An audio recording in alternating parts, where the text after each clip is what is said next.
peut-on exercer en tant qu'instructrice ou instructeur en massage bébé? Alors, une fois qu'on a obtenu sa certification internationale, qu'on a donc rajouté une corde à son arc, parce que je vous rappelle que ce n'est pas un métier en soi, on peut exercer dans de nombreux lieux, des lieux qui sont sensibles aux aspects du bien-être des familles, et je pense aux associations de parents, par exemple, aux centres sociaux, aux maisons de quartier, aux crèches, aux multi-accueils qui accompagnent le quotidien des familles. Le massage bébé, c'est par exemple un excellent outil de l'adaptation à la crèche. Et on a quelques directrices de crèche, des éducatrices jeunes enfants, ou certaines puéricultrices, ou même des auxiliaires puéricultrices, qui s'en emparent pour faciliter la transition de la maison à la crèche. On va le retrouver au sein d'un CCAS, un centre communal d'action sociale, en lien souvent avec la caisse d'allocation familiale, la CAF, qui est partenaire sur des projets de soutien à la parentalité. Je pense à des partenariats avec les maisons des 1000 premiers jours ou les lieux d'accueil par enfants, les LAP, qui proposent des sensibilisations au toucher, des ateliers de massage pour nouer des liens entre les parents qui viennent d'avoir un jeune bébé et les accueillants. L'information idéalement devrait être donnée dès la maternité, permettant alors aux parents de très très vite découvrir un lieu de vie qui pour eux va les accompagner bien au-delà des premiers mois de vie. Donc le massage bébé sème des graines, des petites graines relationnelles qui peuvent continuer à pousser dans un même lieu où les parents se rencontrent et forgent des amitiés. Les familles qui viennent masser ensemble, elles trouvent souvent leurs ressources à l'intérieur même du groupe de parents. Et je repense à ces mamans qui s'étaient rencontrées dans un atelier de massage avec les bébés qui étaient tous nés autour de Noël. Elles ont constitué le gang des poussettes et qui, plusieurs années plus tard, continuaient à se voir et faire des activités ensemble.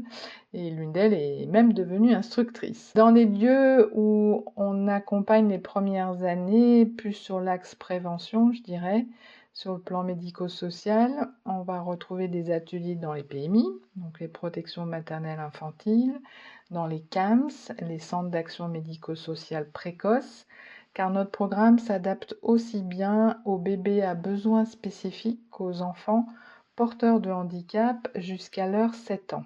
Diverses associations d'aide à la personne où interviennent des techniciennes de l'intervention sociale et familiale, les TISF, qui ont ajouté une corde à leur arc. Elles peuvent l'utiliser aussi pour faciliter la relation des parents avec leur bébé qui vient d'arriver.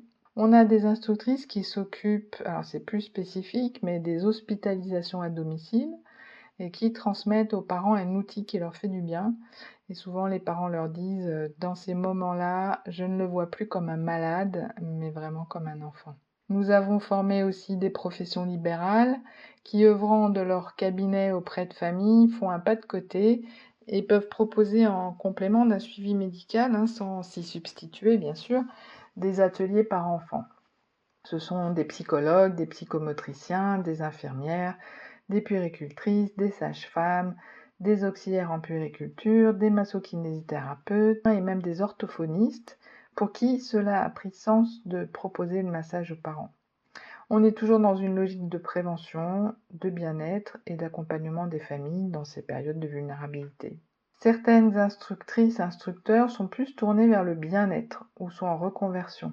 Ce sont des sophrologues, des praticiennes, praticiens de massage bien-être, des animateurs d'ateliers parents-enfants, qui ont à cœur de travailler avec des parents et de leur apporter des outils qui les détendent d'abord et qui leur permettent surtout d'affronter le stress, la fatigue, la surcharge émotionnelle. Donc ces professionnels complètent avantageusement leurs propositions avec des ateliers de massage bébé. Ces activités visent le lien social, le bien-être dans la relation précoce parent-bébé, mais n'a pas donc de ciblage ni médical ni de visée thérapeutique. Donc vous voyez que le massage bébé, il peut s'exercer dans de nombreux domaines, car il s'agit avant tout d'un outil d'accompagnement, de soutien à la parentalité, adaptable à différents contextes, à différents bébés, à différents parents, de toutes les cultures. Et c'est ce qu'amène aussi la dimension internationale de notre association. C'est une unité de pratique, depuis 50 ans quand même, qui tient compte des couleurs de chaque culture, et c'est ce qui en fait son originalité.